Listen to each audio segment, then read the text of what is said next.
Halo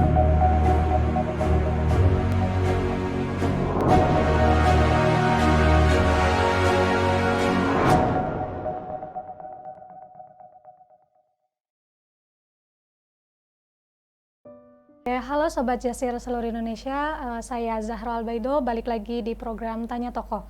Kali ini kita akan berbicara terkait yang sedang ramai diperbincangkan di kalangan kampus, yaitu terkait kekerasan seksual yang terjadi di perguruan tinggi. Sebelum kita berbincang lebih banyak, alangkah lebih baiknya Sobat Jasir seluruh Indonesia follow akun media sosial kami di @justisia_indonesia. Baik Sobat Jasir, kali ini kita bersama dengan Bapak Bahrul Amal.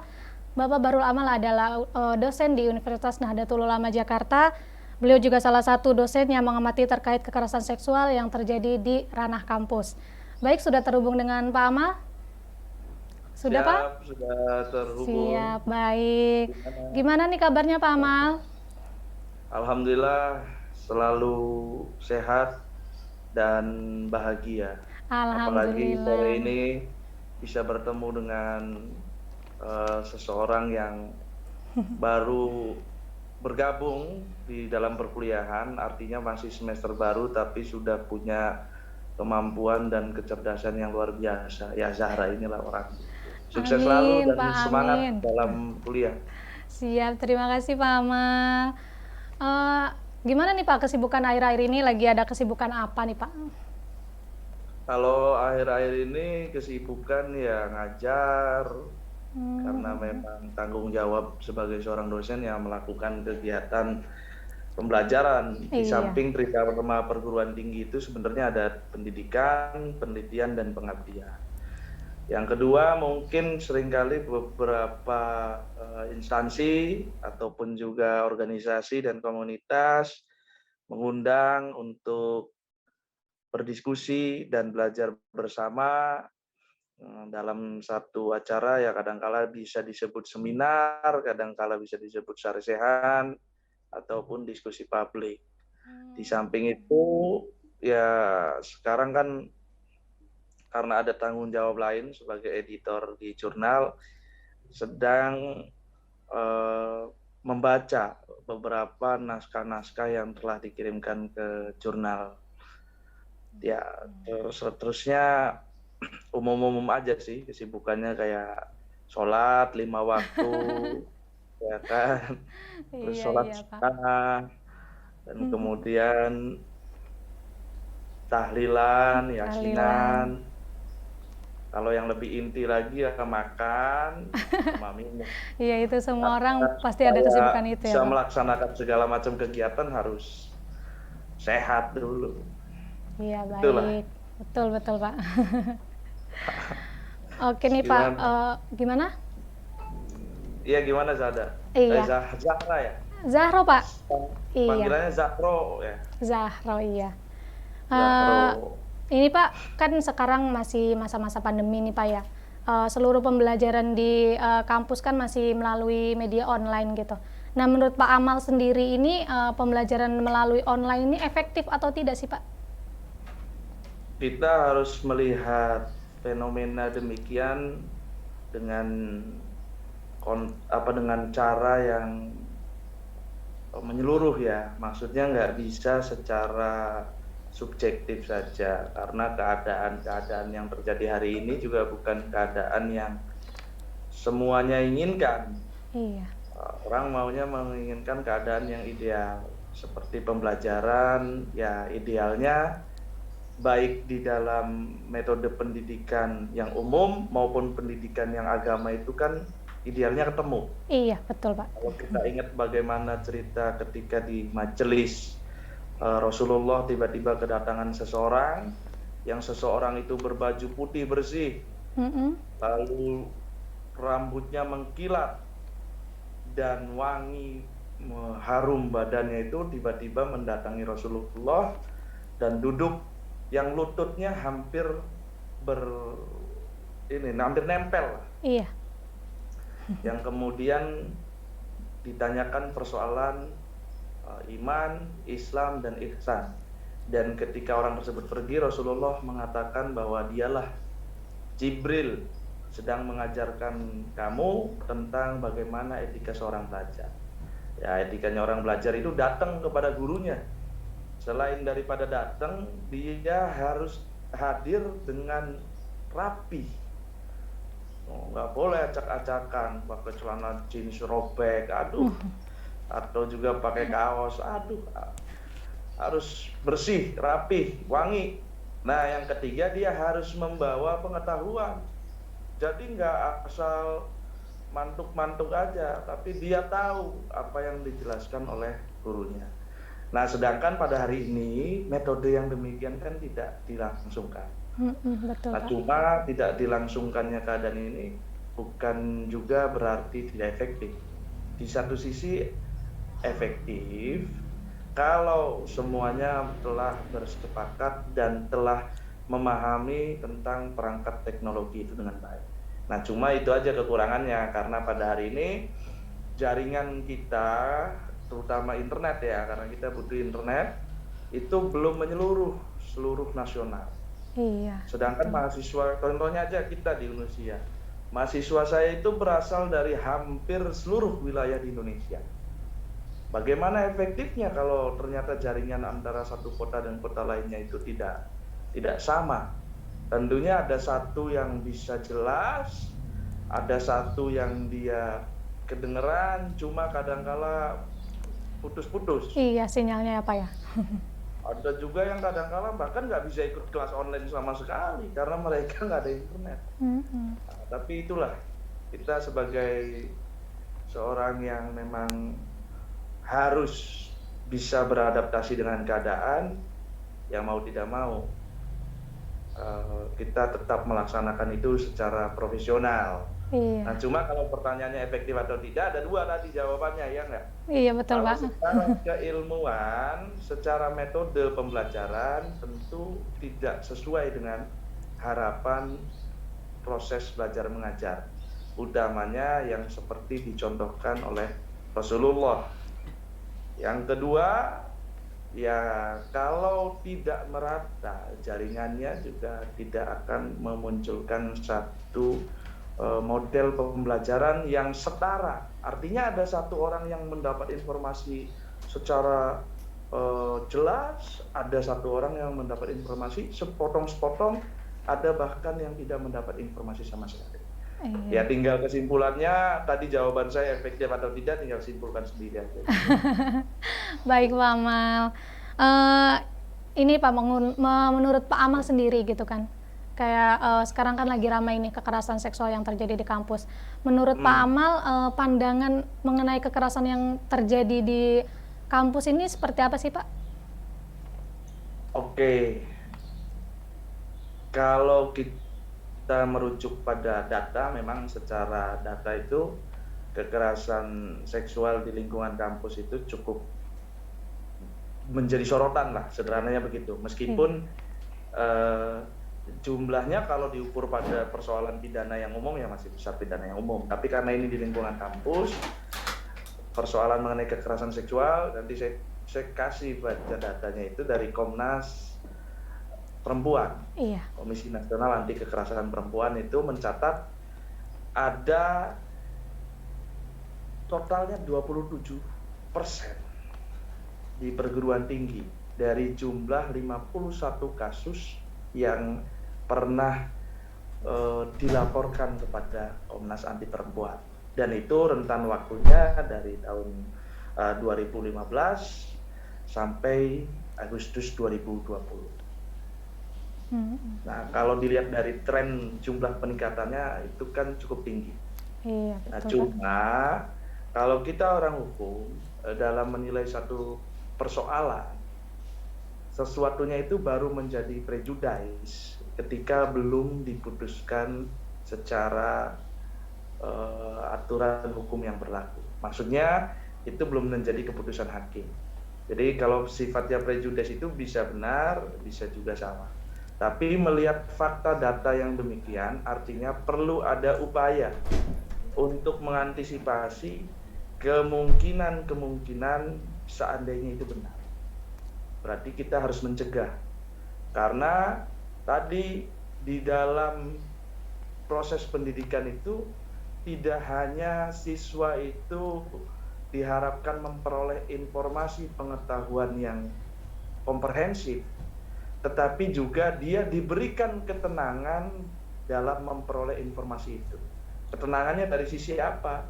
Dari sisi dia beribadah tenang, maksudnya tidak diganggu sisi keagamaannya. Iya. Dari sisi dia dalam menyampaikan pendapat, menyampaikan opini tenang, artinya tidak diganggu dari sisi suku, agama, dan rasnya.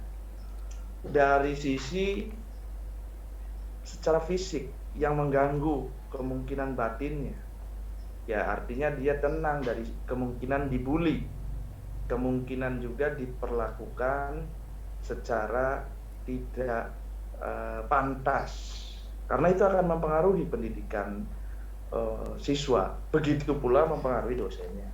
Iya, betul Pak. Nah, ini Pak, kan sekarang pandemi ini pembelajaran semuanya melalui media online gitu. Nah, akhir-akhir ini kan sempat viral nih Pak di media sosial, ada di salah satu universitas yang ada di Riau itu yang dia speak up gitu. Kalau dia mengalami kekerasan seksual, kok bisa gitu Pak? Ada kekerasan seksual sedangkan seluruh media pembelajaran yang ada di kampus itu melalui online gitu Pak. Itu kira-kira seperti apa gitu Pak? Oh, jadi ada kok bisa kita sedang kegiatan online tapi muncul hal-hal yang kemudian bernuansa kekerasan seksual. Iya, betul Pak. Nah, kekerasan seksual itu kadangkala kalau bagi orang awam hanya dimaknai ketika adanya kontak fisik. Maksudnya kontak fisik itu ya saya menyentuh tubuh seseorang. Jangan saya deh, ya si fulan itulah menyentuh tubuh seseorang. Atau juga menggerayangi. Oh, kalau menyentuh kan sekedar tas, tapi kalau gerayang kan sampai dilus-lus. Iya.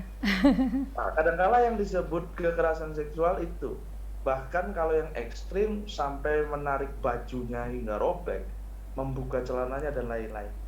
Jadi pemaknaan kita terhadap kekerasan seksual seringkali hanya gambaran tentang persoalan yang sifatnya kontak fisik. Tetapi sebenarnya pemahaman tentang kekerasan seksual itu bisa terjadi juga tanpa harus melalui kontak fisik, yaitu yang sering dikenal sebagai kekerasan yang bersifat verbal. Iya.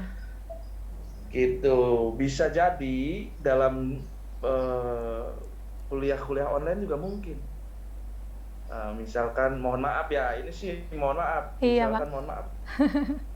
Si dosen melihat ada mahasiswinya berpakaian minim atau terlalu menor. Karena online seringkali lupa pakai bajunya baju-baju yang seksi. Nah, kemudian dosen ini menanggapinya dengan cara yang tidak pantas. Ya, kata-katanya boleh dipilih sendirilah yang tidak pantas itu apa. Iya. Tapi jangan salah, bukan hanya persoalan dosen lelaki dengan perempuan. Bisa juga dosen perempuan. Dia punya kalau bahasa ininya, kecenderungan seksual terhadap anak yang lebih muda. Nah, kan ada tante-tante yang suka berondong, filmnya juga banyak kan. Iya. Jadi tidak hanya persoalan laki-laki kepada perempuan, dosen laki-laki perempuan. Ada juga mungkin dosen perempuan kepada mahasiswa laki-laki. Betul Pak. Oh, bagaimana ketika lihat, wajahnya mirip Aliando. Lalu dia bilang, kamu kok seksi banget, pakaiannya ibu jadi A, B, C, D, F, G gitu. Nah, itu juga kan mungkin. Atau iya, Pak. juga mahasiswa dengan mahasiswa atau mahasiswa dengan mahasiswi. Karena kemungkinan kekerasan seksual di dalam dunia pendidikan, karena di dalam dunia pendidikan itu setidaknya ada yang namanya dosen, ada yang namanya mahasiswa, ada yang namanya pejabat struktural, ada juga yang namanya staf. Jadi mungkin saja antar mahasiswa dengan mahasiswa itu baru yang orientasi seksualnya normal. Iya, Ada yang nggak normal juga kan. iya, ada Pak, ada. Misalkan misalkan, siapa namanya, misalkan ada, kita ambil contoh permisalan, misalnya saudara Aldi dengan saudara Zanggi. Maaf ini bukan nama sebenarnya, Iya, saking bareng-bareng berduanya mereka akhirnya menjalin hubungan asmara. mhm. Wah, kemudian atau tidak salah satunya menyukai yang satunya lagi, digerayang-gerayang, lagi bobo, atau lagi duduk bareng, pahanya dipegang-pegang, itu pelecehan seksual juga. Iya, iya, Kan betul itu Pak. justru yang lebih mengerikan, serangan tidak terduga kalau ibaratnya dalam sepak bola itu. Mhm, Kalau mhm. diserangnya sama lawan jenis itu kan serangan yang bisa ditangkis, tapi kalau sesama jenis menyerang itu kan serangan tidak terduga. Mhm, betul Pak. Lebih mengerikan ya Pak Jadi ya? gimana Zahro? Iya, ini nih Pak, karena kan memang semakin maraknya isu-isu kekerasan seksual gitu. Akhirnya terbit Permendikbud yang baru-baru ini menjadi perbincangan juga gitu karena dianggap tidak relevan gitu. Nah, pandangan Bapak menurut Bapak sendiri ini gitu, Permendikbud itu seperti apa sih Pak? Atau udah bagus atau ada perlu yang direvisi lagi gitu, seperti itu Pak? Hmm. Jadi persoalan bagus dan tidak bagus itu sebenarnya persoalan subjektif. Jadi kalau bagus dan tidak bagus, ya bisa jadi saya menilai bahwa mobil itu bagus. Karena saya melihat mobil itu secara bodinya saja. Saya lihat mobil yang satunya jelek karena bodinya jelek. Nah, cuma kalau kita sebagai mahasiswa hukum kan harus menilai bagus atau tidaknya suatu aturan mesti objektif, dalam arti kita harus mengukur itu dengan ukuran-ukuran yang sesuai dengan aturan hukum. Nah, dalam teori pembentukan perundang-undangan, salah satunya setiap aturan yang dibentuk itu harus ada cantolan di atas. Nah, makanya di dalam hukum kita itu ada hierarki perundang-undangan. Dari Undang-Undang Dasar 1945 sampai ke bawah, ke Perda. Nah, kalau Permendikbud ini artinya dia aturan yang dibuat oleh lembaga pemerintah. Nah, artinya dia di bawah undang-undang dan di bawah Undang-Undang Dasar. Oleh sebab itu, kalau mau mengukur bagus, pertama, apakah aturan itu ada cantolan di atas? Nah, maksudnya, kenapa buat aturan pencegahan dan penanganan kekerasan seksual ini berdasarkan undang-undang ini? Nah, undang-undang ini memberikan norma ABCDA, norma itu diturunkan dalam peraturan itu. Baru itu dikatakan bahwa kalau sesuai itu aturan bagus. Nah, sejauh ini kan normanya memang sudah ada, cuma masih dianggap terlalu luas dan justru oleh Permendikbud dipersempit sehingga memunculkan norma-norma baru. Nah, cuma itu no problem. Kadangkala memang ada tujuan-tujuan dari seorang pejabat negara untuk mengisi kekosongan hukum, maka dia harus membuat satu tindakan yang kita kenal dengan istilah diskresi. Nah, mungkin inilah salah satu bentuknya. Karena tadi berdasarkan apa yang saya jelaskan di awal, bahwa di perguruan tinggi ternyata kekerasan seksualnya itu cukup tinggi. Iya, betul Pak. Itu yang pertama ya, bagus yang pertama. Nah, bagus yang kedua juga, setiap pembentukan peraturan perundang-undangan itu kan harus ada sisi filosofis, sosiologis, dan yuridis. Kalau tadi kita menilai bahwa harus ada cantolannya itu ya mungkin bisa jadi ada aspek yuridis.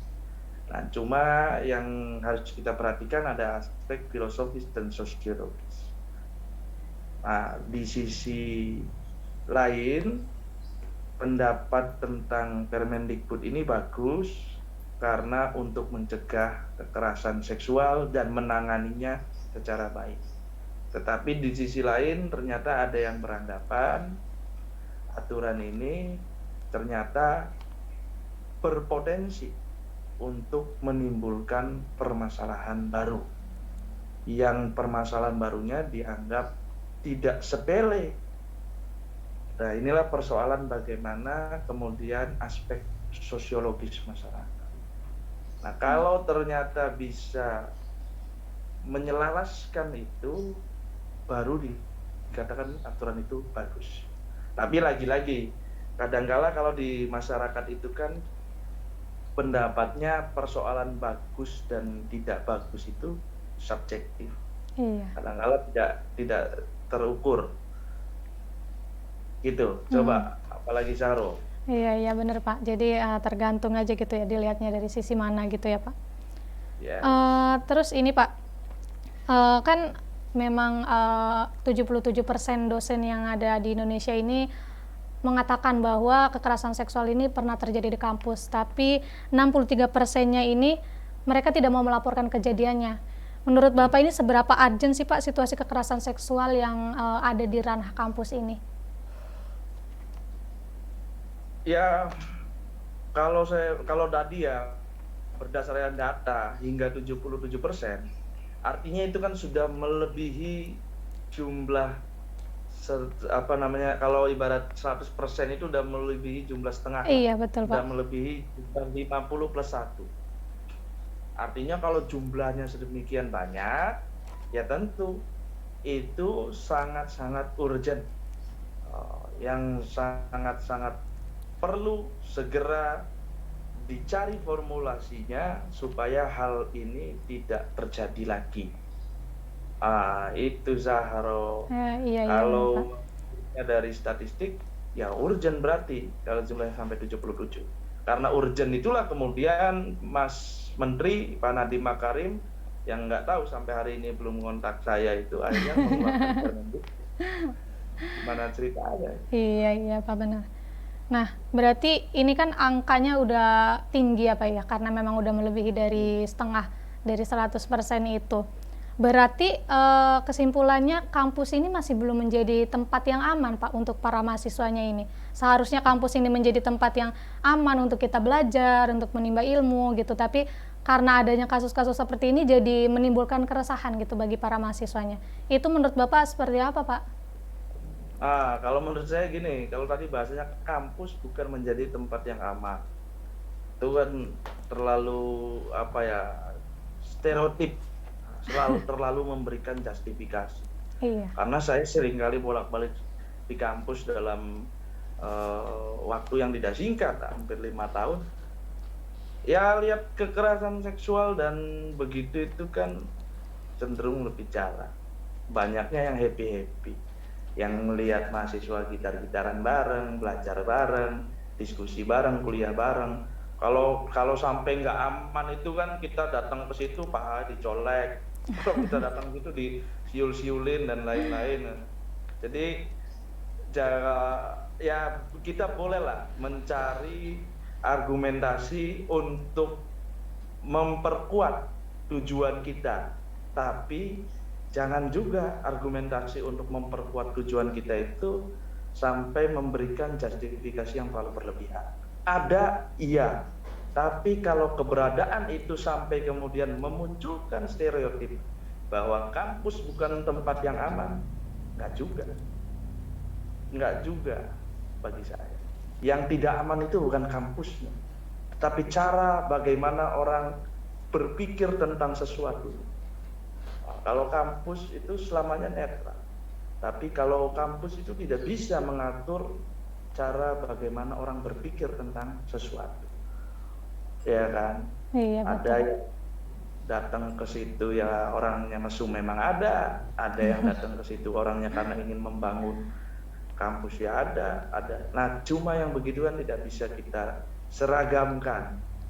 Nah, yang menjadi harapan dari Permendikbud ini kan setidaknya supaya pikiran-pikiran yang demikian kalau tidak bisa kamu ikat gitu kan dengan tujuan ilmu, artinya mendidik dan mengajar, kalau tidak bisa juga kamu ikat dengan agama, bahwa agama memberikan jaminan kepada kamu kalau kamu berbuat baik, hal jazaa ihsan ila ihsan, akan kembali baik.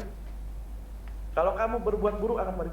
Ternyata itu tidak mampu juga membuat orang sadar, maka pakailah bahasa yang lebih kuat lagi, yaitu bahasa hukum.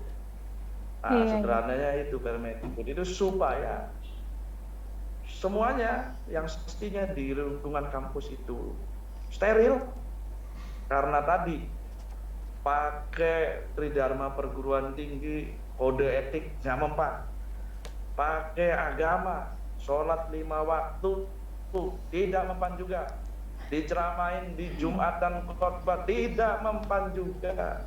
Makanya pakailah bahasa yang lebih kuat lagi, itu bahasa Permendikbud yang di dalamnya memberikan kepastian tentang apa yang akan diperoleh dari kejahatan yang telah engkau lakukan.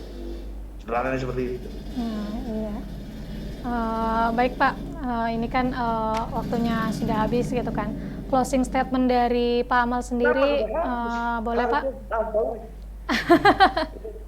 Iya, ini durasinya Pak. Nanti bisa disambung di lain waktu gitu, barangkali memang ada kesempatan. Jadi closing statement dari Pak Amal, boleh Pak, silakan. Oke, closing statement dari saya ya membahas tentang persoalan yang sekarang ramai aja ya, Permendikbud 30 2021. Saya sampai hafal karena diomongin setiap hari itu, tentang pencegahan dan penanganan kekerasan seksual.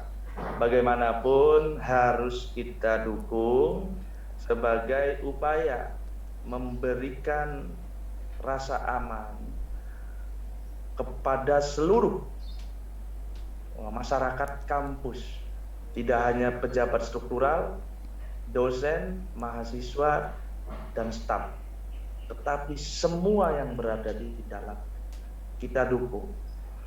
Nah, cuma cara kita mendukung dan cara kita menolak itu harus proporsional, ya kan? Semisal munculnya frasa tanpa persetujuan korban, nah kita harus memahami dan melakukan pendekatannya ya dari sisi teori-teori hukum. Kalau kekerasan seksual itu masuknya persoalan kejahatan. Kejahatan itu artinya persoalan pidana. Di dalam pidana ada yang disebut dengan delik, tentang sesuatu yang dapat dipidana. Delik itu sesuatu yang dapat dipidana itu ya rumusannya ada di pasal. Tapi delik itu ada jenisnya. Ada delik biasa yang tanpa perlu konfirmasi korban, tim bisa bergerak, bisa menyidik, menyelidiki, menuntut dan mengadili. Ada juga delik yang sifatnya aduan, di mana delik itu hanya bisa ditindaklanjuti apabila ada persetujuan dan keinginan dari korban untuk menindaklanjuti. Nah, mengapa ada filosofi ini? Ya karena ada beberapa hal yang kita harus memberikan hak-hak privasi kepada korban dan hak-hak individu kepada korban. Karena pasal yang menyebutkan frasa itu juga hanya ada 6. Dan semuanya itu yang berkemungkinan kalau dijadikan delik biasa itu bisa masalah. Sebagai contoh, tidak ada pasal yang punya membuka pakaian korban tanpa persetujuan korban. Kalau hukum itu kan universal, tidak laki-laki, tidak perempuan. Saudara Aldi meminta saudara Zanggi membuka baju. Buka bajumu, keringetan. Habis main futsal. Zahro lihat, Aldi minta Zanggi buka baju, memenuhi pasal 5 ayat 2 huruf F, dilaporkan oleh Zahro. Itu tidak akan bisa ditindaklanjuti seandainya Zanggi merasa bahwa ini dengan persetujuan saya kok, dan saya sama Aldi, persoalan buka baju itu bukan persoalan kekerasan seksual. Yang kedua, misalkan persoalan menyentuh dan mengusap. Seandainya saya tiba-tiba di kampus ketemu Zahro, Syahrul lagi nangis, sedih. Karena nilainya tiba-tiba dapat Z. Wah, udah bukan D lagi, Z. Udah Sekarang parah D. banget ya, Pak. Udah Syahrul, saya pegang punggungnya. Kamu harus muhasabah diri. Hasibu anfusakum qabla an tuhasab. Kamu harus muhasabah sebelum kamu dihisab oleh Allah itu. Apa yang salah? Apakah cara belajarmu? Apakah kamu jarang masuk ke kampus? Apakah kamu nggak sopan terhadap gurumu sehingga gurumu memberikan kamu nilai yang jelek? Udah sabar. Saya kan menyentuh. Saya bahkan mengusap. Tapi kalau itu delik biasa, padahal saya dengan Zahro tidak ada apa-apa, bisa dilanjutin itu perkaranya. Nah, cuma karena ini delik aduan dan harus tanya dulu ke Zahro, apakah yang tadi dilakukan oleh the one and only Pak Bahrul Amal itu pelecehan? Oh, enggak Pak, itu konteksnya bukan itu. Memang dia menyentuh, memang dia mengusap, tapi demi Allah, usapan dan sentuhannya adalah kasih sayang seorang dosen terhadap muridnya. Dan saya, gitu. Iya, Itulah iya, Pak. Makanya ada kaidahnya kalau kata Aldi itu dalam fikih, al-hukmu yaduru ma'a ilatihi wujudan ma'ana. Dari situ bisa kita pahami bahwa ternyata untuk mendekati sesuatu ilmu itu memang harus kepada orang yang berada di bidangnya. Sejauh ini kan pendekatannya kita melihat Permendikbud dari sisi agama, melihat Permendikbud dari sisi Komnas Perempuan. Padahal itu produk hukum, harusnya orang hukum yang diundang. Tuh dari saya dan yang paling penting dari closing statement itu tadi, intinya adalah kita harus terus menerus belajar dan belajar, karena ternyata ilmu itu cukup banyak, ilmu itu cukup luas, dan sangat naif sekali kalau kita baru belajar 1-2 buku kemudian langsung memberikan komentar, langsung memberikan statement. Padahal persoalannya itu ya tadi, mensana in corpore sano. Yang satu ngomongnya ke sana, yang satu ngomongnya ke sono. Jadinya tadi nggak ada manfaatnya, nggak ketemu penyelesaiannya, ya nggak? Iya, betul Pak, betul. Walaya mutu, walaya sudah tidak bermutu, mengeluarkan biaya. Itu aja dari saya. Mohon maaf apabila ada kesalahan, ada kehilafan. Semata-mata ini karena perintah saja dari Justice Indonesia untuk melengkapi perdebatan yang hari-hari ini sedang marak diperbincangkan. Jadi kalau saya ada salah, saya mohon maaf karena semata-mata saya seorang manusia biasa, sama seperti semuanya. Hanya kebetulan dititipkan aja oleh Allah secuil pemahaman yang bisa dibagikan kepada teman-teman. Kalaupun saya benar, kebenaran itu bukan dari saya, tetapi dari Allah yang menuntun saya.